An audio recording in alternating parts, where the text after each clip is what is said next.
아멘. 오늘 함께 나누실 말씀은 마가복음 6장 30절에서 31절의 말씀이 되겠습니다. 마가복음 6장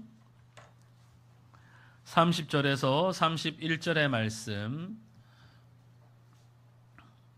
마가복음 6장 30절에서 31절의 말씀이 되겠습니다. 신약성경 63페이지쯤에 있습니다. 우리 찾으셨으면 함께 합독하도록 하시겠습니다. 사도들이 예수께 모여 자기들이 행한 것과 가르친 것을 낱낱이 고하니 이르시되 너희는 따로 한적한 곳에 가서 잠깐 쉬어라 하시니 이는 오고 가는 사람이 많아 음식 먹을 겨를도 없음이라. 아멘. 아멘.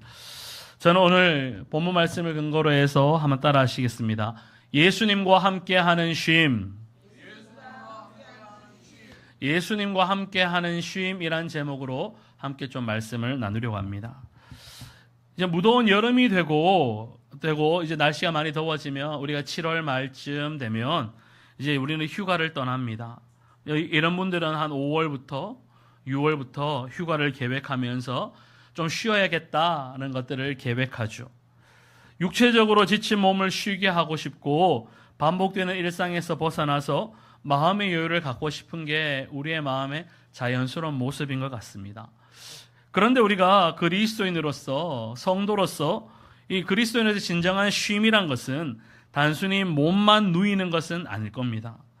우리가 믿는 예수님은 우리에게 단지 피로를 덜어주는 분이 아니라 우리의 영혼까지도 회복시키는 참 능력의 하나님이시기 때문이죠. 오늘 본문을 보면 이제 사역을 마치고 그 돌아온 제자들에게 예수님께서 말씀하십니다. 제자들이 예수님, 내가 돌아가서 예수님의 이름으로 이런 사역도 했고 귀신도 쫓아냈고 병도 고쳤습니다 라고 하면서 그들이 행했던 사역들을 예수님 앞에 보고합니다. 그때 예수님께서 제자들에게 이렇게 말씀하시죠. 너희는 따로 한적한 곳에 가서 잠깐 쉬어라. 이 한마디 속에 담겨져 있는 예수님의 배려와 초청, 그리고 쉼 이후의 회복과 사명에 대한 교훈을 좀 말씀을 나누기를 원하는데, 우리가 첫 번째로 생각을 할 수 있는 것은 한번 따라 하시겠습니다. 예수님은 지친 제자들을 배려하십니다. 예수님은 지친 제자들을 배려하셨어요. 30절 말씀을 보면 제자들이 예수님께 돌아와서 자신들이 행한 것과 가르친 것을 다 보고합니다. 예수님을 대신해서 나아가 복음을 전했고 병든 자들을 고쳤고 많은 사역을 감당했던 제자들은 이제 지쳐서 돌아왔던 거예요. 그들은 성실히 말씀을 전했고 사람들을 만났고 그들을 섬겼고 기적을 베풀었고 그런 모든 삶의 현장에서 주님 주신 사명을 따라서 최선을 다해서 살아왔어요. 하지만 그들의 몸과 마음은 한계에 도달하게 된다는 거죠. 오늘을 살아가는 우리도 마찬가지입니다. 너무나 당연하지 않습니까? 성도들은 가정에서, 직장에서, 그리고 교회에서도 많은 역할을 감당하며 쉼 없이 움직입니다. 일터에서는 열심히 일을 하고, 가정에서는 부모의 역할도 감당하고, 교회에서는 봉사와 사역에도 힘을 쏟죠. 그러다 보면 바쁘고 분주한 일상 속에서 어느새 우리의 내면은 점점 지쳐가고 고갈되어 갑니다. 피곤하기도 하고 무기력하기도 하고 때로는 기도조차 나오지 않는 어려울 만큼 힘에 겨운 순간이 우리 모두에게는 누구에게나 일어날 수가 있죠. 하지만 문제는 우리는 그런 상태를 때로는 외면한 채 때로는 나 자신을 채찍질합니다. 내 신앙이 약해서 이런 것 아닌가, 내 믿음이 식어서 그런 것은 아닌가 하면서 스스로를 책망하며 또다시 버티고 또다시 버티면서 꾸역꾸역 살아가기도 합니다. 예수님은 그런 제자들의 상태를 외면하지 않으셨어요. 오히려 깊이 잘 이해하셨고 그들에게 이렇게 말씀하셨어요. 너희는 따로 한적한 곳에 가서 잠깐 쉬어라. 이 말씀은 단순한 조언이 아니었어요. 쉼이 필요하다는 사실을 예수님이 먼저 아셨고 제자들이 지쳐 있다는 사실을 주님이 먼저 아셨고 그 쉼을 허락이 아니라 제한이 아니라 명령으로 제자들에게 하셨다는 거예요. 다시 말해서 쉼은 선택이 아니라 하나님의 뜻이고 건강한 신앙생활을 위한 필수적인 과정이다라는 거예요. 이것은 매우 매우 중요한 메시지입니다. 쉼은 믿음이 없는 자들이 하는 것이 아니에요. 믿음 있는 자들이 더욱 절실하게 누려야 될 하나님께서 그 자녀된 우리에게 주시는 아름다운 은혜다라는 거예요. 예수님은 우리가 완전히 무너질 때까지 사역하기를 원하지 않으세요. 이렇게 말씀드리면 그래 내가 지쳤으니까 사역을 다 내려놓아야지 이 말씀 드리는 게 아니에요. 예수님 우리가 쓰러 지칠 때까지 끝까지 쥐어 짜내서 우리를 사용하시는 분이 아니에요. 흔히 그런 이야기를 하시죠. 마른 걸레도 쥐어 짜내면 물 한 방울 나온다. 마른 북어도 뭐 쥐어 짜내면 물 한 방울 나온다. 주님 우리를 그렇게까지 쥐어 짜낸다는 게 아니에요. 우리를 그렇게까지 쥐어 짜내는 것이 아니고 주님 우리가 무엇인가를 해냈는가 그것을 결과를 보기보다 우리가 지금 어떤 상태인지 영혼은 어떻게 지내고 있는지 우리의 존재 자체에 관심을 가지신다는 거예요. 예수님은 절대로 우리가 어떤 성과를 냈는가 그것이 중요한 것이 아니에요. 우리가 어떠한 성과를 냈는가에 관심을 가지는 것이 아니라 그 일을 하는 우리의 상태가 어떠한지에 먼저 관심을 두신다라는 거예요. 예를 들어서 쉽게 말씀드리면 우리가 다 나가서 100명을 전도했어요. 그래 이 자리를 가득 채웠어요. 그 주님은 와 잘했다 라고 말씀하시겠죠. 하지만 우리가 다 나갈 때 죄송해요. 신발 하면서 이 날씨가 더운데 나가야 되나 신발 하면서 궁시렁 나가서 그냥 100명을 꾸역꾸역 데리고 왔어요. 그러면 주님은 그것을 두고 잘했다고만 하지는 않으신다는 거예요.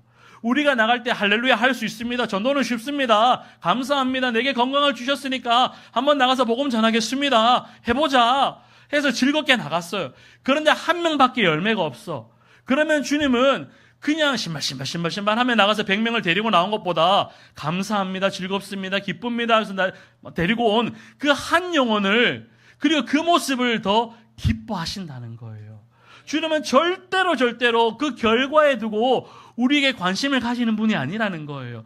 은도 내 것이고 금도 내 것이고 천지 만물을 지으신 모든 그 천지 만물의 주인 되시는 분이 하나님이신데 하나님이 고작 그것에 잘했다라고 말씀하시겠냐는 거예요. 하나님은 이 백성을 지었나니 내가 이 백성을 지었나니 뭐 하기 위해서? 찬송받으시기 위해서 하나님이 영광 받으시기 위해서 우리를 지으셨다는 거예요. 그렇기 때문에 우리는 그 과정, 우리의 존재, 우리의 상태를 주님께 더 온전한 모습으로 내어 보일 줄 알아야 된다는 거예요. 그렇다면 우리는 어떻게 쉼을 받아들여야겠습니까? 단지 TV 보면서 쉬는 것이 아니라 예수님의 음성에 귀를 기울이며 주님 품에 안기는 시간이 되어야 한다는 거죠.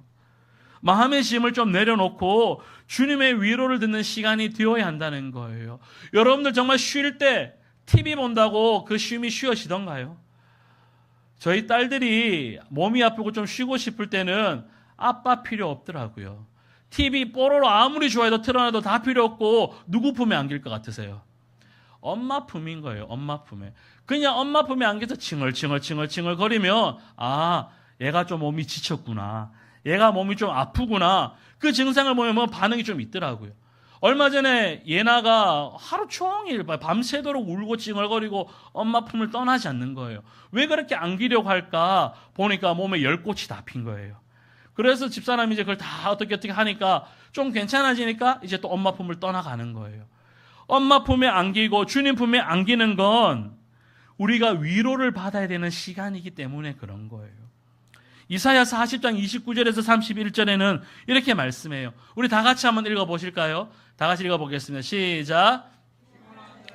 능력을 주시며 무능한 자에게는 힘을 더하시나니 소년이라도 피곤하며 곤비하며 장년이라도 넘어지며 쓰러지되 오직 여호와를 앙망하는 자는 새 힘을 얻으리니 독수리가 날개치며 올라감 같을 것이요 다른 박질하여도 곤비하지 아니하겠고 걸어가도 피곤하지 아니하리로다. 아멘. 이 말씀은 지치고 무력한 우리에게 주시는 하나님의 위대한 약속이라는 거예요. 하나님은 지친 자에게 능력을 주시고 힘을 다하여 기진한 자에게는 새 힘을 주시는 분이다라는 거예요. 우리가 아무리 강해 보여도 인간은 결국 한계가 있기 마련이지 않습니까? 하지만 하나님을 앙망하는 자, 즉 하나님을 바라보고 기다리는 자는 새로운 힘을 경험하게 될 줄 믿습니다. 마치 독수리가 날개치며 하늘을 높이 올라가는 것처럼 주님께 소망을 두는 자는 일어설 힘을 얻게 된다는 거예요. 그럼 질문 드려봅니다. 지금 여러분의 영혼은 얼마나 지쳐 있으십니까? 아니면 얼마나 건강하십니까? 쉼 없이 달려오다가 일평생, 아니 올 한 해 열심을 다해 달려오다 보니 여러분의 영혼이 지쳐 있지는 않으십니까? 이 여름 주님 우리를 초청하고 계세요. 아니 명령하고 계세요. 너희는 따로 한적한 곳에 가서 잠깐 쉬어라. 우리는 예수님의 이 배려와 초청 앞에 잠시 멈추어 설 수 있기를 바랍니다. 그리고 주님 안에서 진짜 쉼을 누리는 우리 모두가 되시기를 예수님의 이름으로 축원합니다. 두 번째는 따라 하시겠습니다. 예수님은 쉼과 휴식을 명령하십니다. 예수님은 쉼과 휴식을 제안하신 것, 부탁하신 것이 아니라 명령하셨다라는 거예요. 예수님은 제자들에게 한적한 곳에 가서 잠깐 쉬어라 라고 명령하셨어요. 이 말씀은 단지 육체적인 쉼을 의미하는 것이 아니라 영혼까지도 회복되는 깊은 쉼을 말합니다. 예수님은 바쁘게 사역하고 돌아온 제자들에게 야, 쉴 때가 아니야. 너희 젊잖아. 야, 너희들 아직 젊은데 뭘 하고 쉬냐. 조금 더 달려가. 물 들어올 때 노져야지. 열심을 다해 할 텐데 왜 지금 쉬냐. 더 뛰어 라고 말씀하신 것이 아니라 잠시 멈추어 쉬어라 라고 말씀하셨어요. 이는 예수님의 마음이 다시 말씀드리지만 성과나 열심보다 제자들의 존재나 그 상태에 더 큰 관심이 있다는 거예요. 오늘날 우리는 너무 바쁘게 살아가고 있어요. 스마트폰이 나오고 이메일이라는 것이 나오고 난 이후부터는 사람들의 일이 쉼이 없어요. 예전에는 퇴근이란 게 있었죠. 출근과 퇴근하고 나면 연락할 길이 잘 없어요. 그런데 이제는 핸드폰이 나오고 이메일이라는 것이 나오니 밤 10시에도 새벽 1시에도 그냥 연락 오는 것이 부지기수라는 거예요. 온갖 그 업무와 사역으로 가득 찬 일상 속에서 쉼이란 단어는 점점 낯설어지고 있어요. 특히 한국의 가장들이 더 그래요. 쉬라고 하면 쉴 줄을 모른다고 해요. 평생 열심히 일만 하다 보니 쉴 줄을 모르는 거예요. 고기도 먹어본 놈이 먹을 줄 아는 것처럼 쉬는 것도 쉬어본 사람이 쉴 줄 아는 거예요. 그런데 일평생 일만 하다 보니 쉬어라고 하면 되려 더 불안한 거예요. 뭘 해야 될지는 모르는 거예요. 오히려 쉬라고 하면 어떻게 쉬어야 되는 줄도 모르고 더 불안해하는 게 요즘 우리 기성세대의 가장들이라는 거예요. 참 불쌍해요. 점심때 보면 점심때 카페들이나 식당에 가면 누구만 많은지 아세요? 죄송해요. 아줌마들만 많아요. 남자들은 다 일하러 나가고 아줌마들만 온갖 식당에 카페에 바글바글해요. 제가 여성 비하를 하는 게 아니에요. 험담하는 게 아니라 그러다 보니 여자분들은 잘 쉬어요. 아마 우리 권사님들한테 원주에 카페 좋은데 어디 있어요? 라고 하면 목사님 지정면에는 어디가 있고요, 소초에는 어디가 있고요, 흥업에는 어디가 있고요, 원주에는 어디가 있고요, 동네별로 다 말씀하실지도 몰라요. 근데 우리 장로님들한테, 우리 가장들한테 어디 커피가 맛있어요 하면은 교회에서 마시는 믹스가 제일 맛있지, 어디가 맛있어요, 이렇게 말씀하실 거예요. 남자들은 다 그럴 거예요. 카페 가서 커피 왜 마시냐고, 그냥 믹스 한 잔이면 되지 먹을 줄을 모르는 거예요. 장로님, 우리 카페 가면 빵 한 조각 얼마 하는지 아세요? 비싼 거는 7,000원, 8,000원 해요. 조각 케이크 하나가 7, 8,000원, 비싼 거는 10,000원 가까이에요. 서울의 신라 호텔인가 망고 케이크 10만 원이 넘었대요. 와, 그걸 어떻게 사 먹나 싶죠. 근데 사 먹는 사람이 있어요. 누가 사 먹을까요? 죄송해요. 아가씨들이 사 먹어요. 그 아가씨들의 환심을 사기 위한 남자들이 또 돈을 내고 또 사가는 거예요. 이게 놀 줄 알고 쓸 줄 아는 사람은 자꾸 하는데 쓸 줄을 모르고 놀 줄을 모르는 사람들은 그 케이크 하나 10만 원 넘는 거 정신 나갔나? 그거 어떻게 사 먹지? 이렇게 생각을 하는 거예요. 한국의 가장들이 요즘 우리 기성세대 부모의 세대들은 놀 줄도 몰라요. 그러니 쉴 줄도 모르고 끊임없이 자기를 채찍질하는 거예요. 그러다 보니 신앙생활 하면서도 서두에 말씀드린 것처럼 조금 지칠 수 있고 무기력할 수도 있고 영적인 슬럼프가 올 수도 있는데 그때 자기를 또 채찍질하는 거예요. 내가 믿음이 약해서, 내가 무엇인가 내가 죄를 지어서, 그게 아닌데 내 몸이 지쳐서 그럴 수도 있는데 끊임없이 자기를 채찍질하는 거예요. 그러니 요즘 젊은 세대는 달라요. 취직할 때, 입사할 때 쉼을 보장해 달라고 하는 거예요. 그러니 그걸 잘하니 요즘 4.5시간, 주 4.5일, 그런 이야기도 하고, 9 to 6라고 9시부터 6시까지 근무 시간, 아니면 9시부터 5시까지 근무 시간, 이런 것들을 보장도 한다는 거예요. 원주의 한 장로교회는 부교역자 구하기 어려우니, 부교역자 구하는 조건으로 10시 출근, 5시 퇴근, 그리고 점심시간 2시간 보장. 와, 너 너무 좋은 것 같아요. 이제 근데 그렇게 해도 젊은 세대가 안 간다는 거예요. 그러니 그런 조건들만 자꾸 늘어나는 거예요. 젊은 세대들은 달라요. MZ들은. 부모 세대들은 쉬기 위해서 1년 12달 아니면 2년 동안 적금을 부어서 그 돈 가지고 여행 갔잖아요. 요즘 젊은 세대들은 어떻게 여행 갔냐 하면 일단 카드부터 끌고요. 카드 끌고 1년 12달 살면서 카드 빚을 갚아 나가는 거예요. 세대가 다른 거예요. 12달 모으고 가는 거는 부모 세대라면 지금 세대는 가고 카드 빚을 갚아 나가는 거예요. 이게 완전 마인드가 달라지니까 부모 세대들은 이러지도 저러지도 못하고 쉬지도 못하고 쉬어야 되는데 쉬지도 못하고 끊임없이 자기를 채찍질을 하는 거예요. 이렇게 그런데 살다 보면 우리는 제대로 쉬지 못하고 우리의 영혼은 지칠 대로 지친 채로 많은 일을 꾸역꾸역 하다 보면 결국 다가오는 것은 무기력과 탈진이라는 거예요. 우리의 영적인 예배는 굉장히 고차원적인 예배예요. 하지만 우리의 육체와 우리의 정서적인 것에 또한 영적으로 영향을 주기도 하지만 육체적인 건강에, 감정적인 건강에 영향을 받기도 하는 거예요. 무슨 말이냐? 내 육체와 내 정서가 무기력하고 지쳐 있으면 우리의 예배는 형식적이 되는 거예요. 우리가 육체와 정서적으로 탈진해 있으며 기도는 의무감으로 바뀌는 거예요. 그러면 신앙의 기쁨은 점점 사라지게 되는 겁니다. 지난번에 우리 교회 지금 에어컨 청소를 다 했거든요. 성전에. 그래서 에어컨 바람 좀 시원해요. 그 에어컨 청소하는 목사님이 신대원 동기인데 정말 열심을 다해서 목회하셨던 분이에요. 여의도 순복음교회에서 목회하다가 개척을 해서 목회했는데 정말 자기가 번 돈으로 이제 노숙자들 사역도 하는 거예요. 겨울이면 내복도 사고 여름이면 이것도 사고 해서 영등포역에 있는 노숙자들을 사역을 하는데 그분하고 이번에 와서 이런저런 교제하면서 대화하다 보니까 하는 이야기가 뭐냐면 목사님, 일하면서 목회하는 게 쉽지가 않아요. 내가 육체적으로 고단하니 앉아서 말씀 보는 게 아니라 앉아서 꾸벅꾸벅 존다는 거예요. 일주일 동안 열심을 다해 하다 보니 토요일 하루 말씀 준비하는데 그것의 질이 떨어진다는 거예요. 예전에 목회만 할 때처럼 말씀에 매달리고 기도에 승부를 걸어서 목회의 성과를 내기 위해서 목회 열매를 맺기 위해서 했던 것과 지금은 차원이 다르다는 거예요. 그래서 자기 교회에 새신자가 오면 뭐라 하느냐? 우리 교회 오지 말라고 한대요. 우리 교회 오지 말고 다른 교회 가라고 한대요. 왜 가나? 자기가 그 한 영혼을 새신자를 양육하고 목양할 힘이 없으니까 가라고 하는 거예요. 그러니까 주일 예배 때 그냥 은퇴한 목사님들, 은퇴한 분들, 그냥 신앙생활에 자기 사역을 돕기를 원하는 분들 와서 스스로 일어날 힘이 있는 사람들만 같이 와서 몇 명에서 예배를 드린다는 거예요.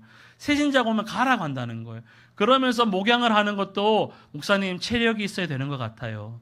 내 감정이 평안해야 되는 것 같아요. 라고 그런 이야기를 하더라고요. 목사도 그래요. 목사도 그러한데 하물며 우리 성도들의 신앙생활 가운데, 삶 가운데 일주일이 고단해요. 이러다 보면 지쳐요. 근데 그것이 반복이 되고 쉬지 않고 주님 말씀하시는 쉼을 누리지 못하면 우리의 신앙생활의 형식과 의무감으로 바뀌면서 기쁨은 사라지게 된다는 거예요. 그래서 예수님은 오늘도 우리를 초청하시는 거예요. 마태복음 11장 28절에 수고하고 무거운 짐진 자들아 다 내게로 오라. 내가 너희를 쉬게 하리라. 주님은 내가 너를 쉬게 하기 위해서 내가 너를 초청한다라고 말씀하시는 거예요. 주님 다 알고 계신다는 거예요. 우리가 수고의 짐들, 염려의 짐들, 온갖 무거운 짐에 눌려서 쓰러지기 직전임을 다 알고 계시고 내게로 오라고 말씀하고 계신다는 거예요. 주님은 우리가 쉬지 못하고 늘 무겁게 지고 있는 그 짐의 무게를 아시고 대신 질 테니 내게로 오라고 명령적으로 우리를 초청하고 계신다는 거죠. 그래서 그리스도인에게서 쉼이란 것은 예수님께 나아가는 것이 되어야 하는 거예요. 주님이 우리의 안식처가 되어주기 때문에 우리가 참된 안식, 쉼을 누릴 수 있는 거죠. 그래서 그리스도인, 성도의 쉼이란 것은 단지 아무것도 하지 않는 것이 아니라 멈추고 주님을 바라보는 시간이 되어야 한다는 거예요. 내 짐을 주님께 맡기고 주님이 그 짐을 어떻게 지고 계시는지, 그리고 내 짐을 대신 짊어지신 그 주님이 나를 어떻게 쉬게 하시는지 잠시 멈추어서 잠잠히 주님을 바라볼 수 있는 그 시간이 그리스도인의 쉼이 되어야 한다는 거예요. 그래서 시편 46편 10절에는 이렇게 말씀합니다. 따라 하시겠습니다. 너희는 가만히 있어 내가 하나님 됨을 알지어다. 아멘. 너희는 가만히 있어 내가 하나님 됨을 알지어다 라고 말씀하고 계시는 거예요. 이 말은 단순히 조용, 이 말씀이 아니에요.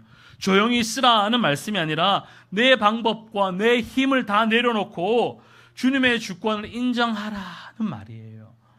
우리가 분주함을 멈춰야, 일상에서의 걸음을 멈춰야 하나님을 바라보게 되는 거예요. 운전하는 사람들은 자연 환경을 잘 보지를 못해요. 저는 항상 운전을 하니까 옆에 뭐가 있는지 잘 보지를 못하는 거예요. 그런데 운전석에서 내려서 옆에 조수석에 앉으면 여기가 이렇게 생겼구나. 그게 비로소 보이게 되는 거예요. 내가 운전하는 것을 잠시 내려놓고 그 운전대를 주님께 맡기면 비로소 내 삶에서 내가 보지 못했던 것들을 볼 수 있는 쉼을 누리게 되는 거예요. 이제 여름 휴가 기간이지 않습니까? 어느 기사를 보니까 원래는 사람들이 해외로 가기보다 국내 여행을 선호하겠다고 합니다. 그 중에 특별히 3분의 1은 강원도로 여행을 온대요. 여름 휴가 많은 사람들이 해외로 가고 그리고 우리가 사는 이 강원도로 몰려오는 이때 여러분의 쉼 가운데는 예수님이 계시기를 바랍니다. 단순한 관광이나 오락으로 끝나는 시간이 아니라 그냥 에어컨 켜놓고 누워서 수박이나 퍼먹는 그런 시간이 아니라 주님과의 좀 깊은 교제가 있으셨으면 좋겠어요. 그러면서 이런 실천 방법들을 좀 제안을 합니다. 한 가지는 여행 중 하루에 한 10분만이라도 좀 조용히 앉아서 말씀을 묵상하고 기도해 보셨으면 좋겠어요. 매일 눈 뜨고 출근하고 일상생활하기 바빠서 성경책 한 구절 볼 겨를이 없었더라면 여름 휴가 기간만이라도 단 10분이라도 덮어놨던 그 성경을 좀 펼쳤으면 좋겠어요. 그리고 휴가 두 번째는 휴가의 시간에 바쁘게 돌아다니기만 하기보다는 자연 속에서 천지 만물을 창조하신 그 하나님의 섭리를 느끼면서 감사하는 시간을 좀 가지셨으면 좋겠어요. 휴가 기간 동안 입장료 내는 좋은 곳, 맛집, 커피숍 이런 데만 다니기보다 자연 속에서 하나님이 천지 만물을 어떻게 지으셨는지 그걸 좀 누리며 감사하는 시간 좀 가지셨으면 좋겠어요. 그리고 세 번째는 가능하다면 힘을 내어서 가족과 함께하는 가정 예배를 좀 드리셨으면 좋겠어요. 내가 인도하기가 어렵다 싶으면 그냥 유튜브에 아무 예배나 좀 펼쳐놓고 기독교 방송 좀 틀어놓고 잠시 가정에서 가족끼리 예배를 좀 드리셨으면 좋겠어요. 그리고 마지막 네 번째 중에 하나는 이거를 좀 적극적으로 추천을 하는데 휴가 기간 중 국내 여행을 계획하고 있다면 국내 기독교 유적지 탐방을 계획해 보시기를 적극 추천합니다. 비싼 입장료를 내는 관광지 말고 그냥 맛집이나 커피숍 이런 데만 다니지 말고 여행지 근처에 있는 기독교 유적지 탐방이 의외로 의미가 있어요. 예를 들면 서울을 갑니다. 서울에 가면 양화진 순교자 묘원이 있어요. 양화진에 가면 한국에서 사역하다 순교한 선교사들의 그 묘원이 있어요. 그런 데 한 번쯤 가볼 만해요. 그리고 예를 들어 강원도 여행을 한다. 태백에 있는 예수원이라는 곳이 있어요. 기도회 대천동 신부님이 세운 기도회 자리인데 거기는 한 번쯤 가볼 만해요. 그리고 경상도로 내려가면 경상도에 정말 많은 곳이 있어요. 근데 그 중에 창원에 보면 주기철 목사님 기념관이 있어요. 그리고 그 인근에 보면 주규철 목사님이 올라가서 기도했던 십자가 바위가 있어요. 그런 곳을 한 번쯤 가볼 만해요. 그리고 옆으로 와서 전라도로 가면 여수에 가면 뭐가 있을 것 같으세요? 여수는 유명한 곳이 있죠. 손양원 목사님 순교 기념관이 있어요.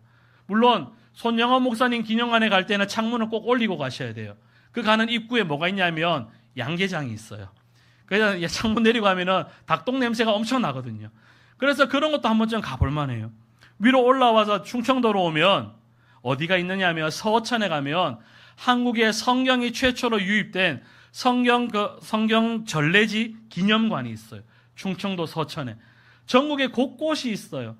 이렇게 대단한 곳이 아니라 하더라도 그냥 곳곳에 기독교 유적지가 있는데 가족들과 함께 가다 보면 그것만으로, 그 걸음만으로도 주님을 묵상하는 시간이 된다는 거예요.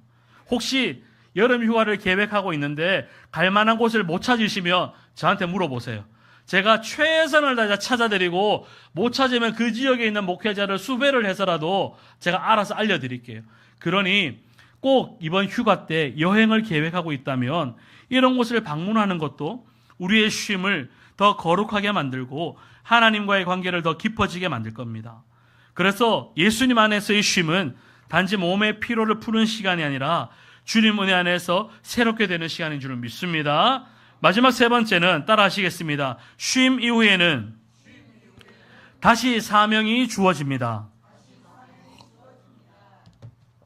쉼 이후에는 다시금 사명이 주어진다는 건데 오늘 본문 이후로 쭉 내려가면 제자들은 다시 사역의 현장에 투입됩니다. 그리고 경험한 사건이 무엇이냐 하면 오병이어의 사건이에요. 예수님은 제자들을 가서 한적한 곳에 가서 쉬어라고 말씀하시고 푹 쉬고 영원히 쉬게 만든 것이 아니라 잠깐 쉬고 다시금 충전된 그들로 하여금 오병이어의 사건을 경험하는 현장에 투입시킨다는 거예요.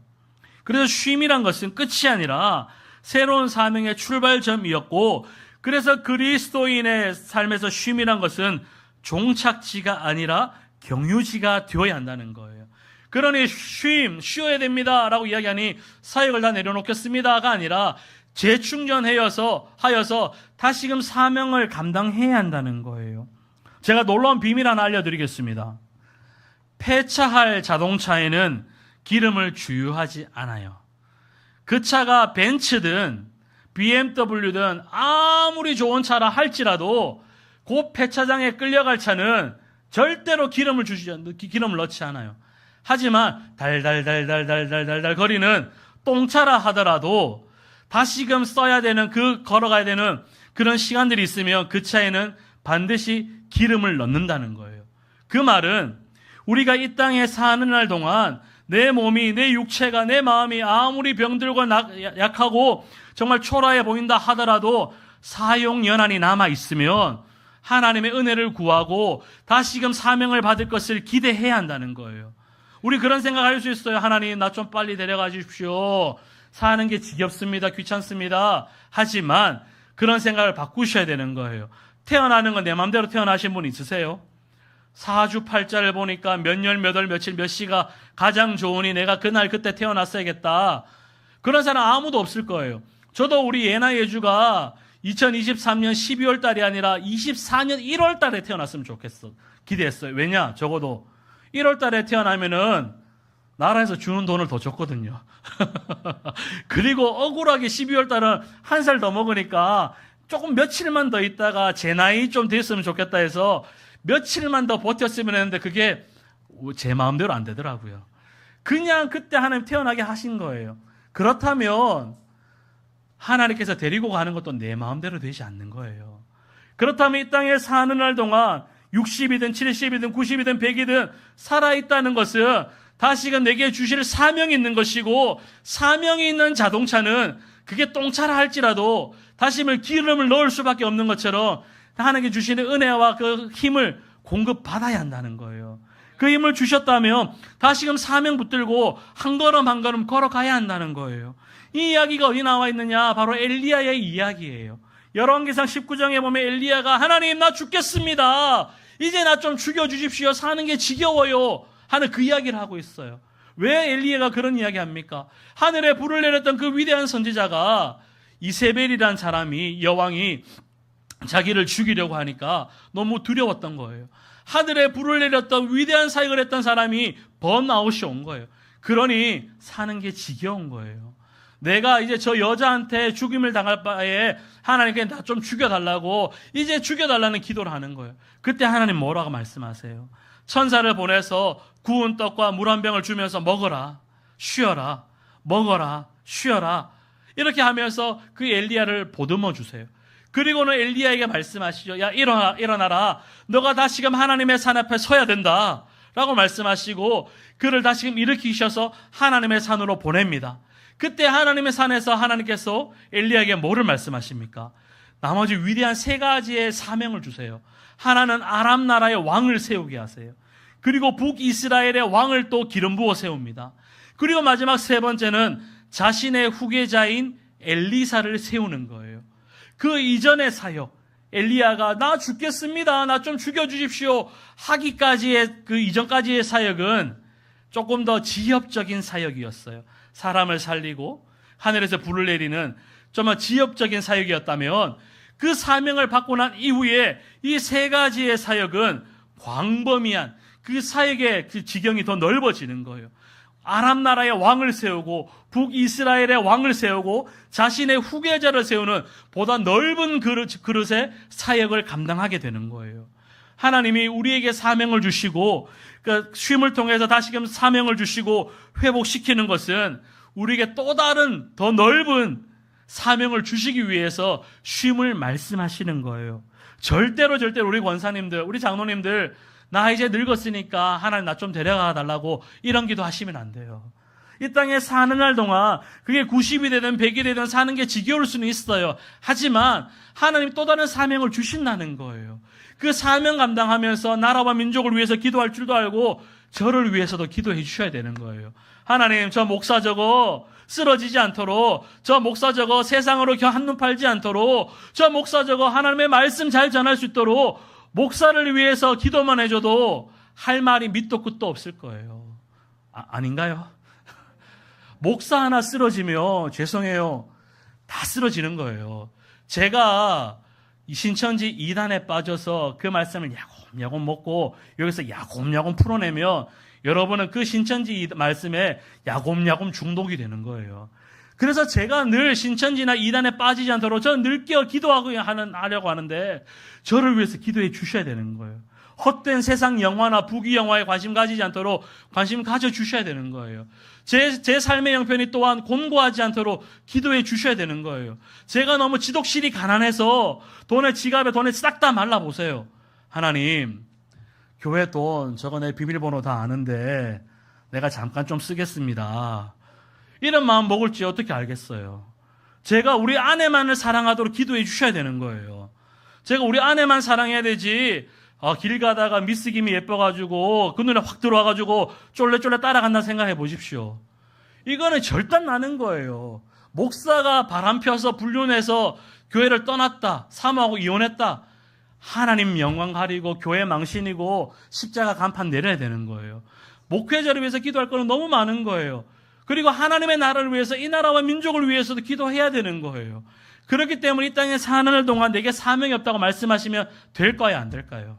안 되는 거예요. 절대 안 되는 거예요. 그래서 이사야 58장 11절 이렇게 말씀해요. 여호와가 너를 항상 인도하여 마른 곳에서도 내 영혼을 만족하게 하며 내 뼈를 견고하게 하리니 너는 물된 동산 같겠고 물이 끊어지지 아니하는 샘 같을 것이라. 주님 우리에게 말씀하시는 거예요. 내가 너를 항상 인도하여 물된 동산 같게 하겠다. 이건 우리에게 새로운 사명을 주시고 우리를 이끌어 가시는 하나님 주시는 말씀이라는 거예요. 그래서 저와 여러분, 우리의 쉼이 진정으로 하나님의 은혜 안에서의 쉼으로 이어지려면 사명으로 이어져야 하는 거예요. 잘 쉬었으니 나 이제 다 내려놓겠습니다, 나는 이제 자유합니다, 안녕히 계세요가 아니라 쉼을 통해서 회복이 되었다면 다시금 예배의 자리에서 그 은혜를 쏟아내야 되는 거예요. 쉼을 통하여서 내게 사명을 얻었더라면 다시금 더 깊은 말씀의 자리로 나아가셔야 되는 거예요. 쉼을 통하여서 내게 재충전이 일어났다면 더욱더 아름답고 복된 섬김의 자리로 들어가야 하는 거예요.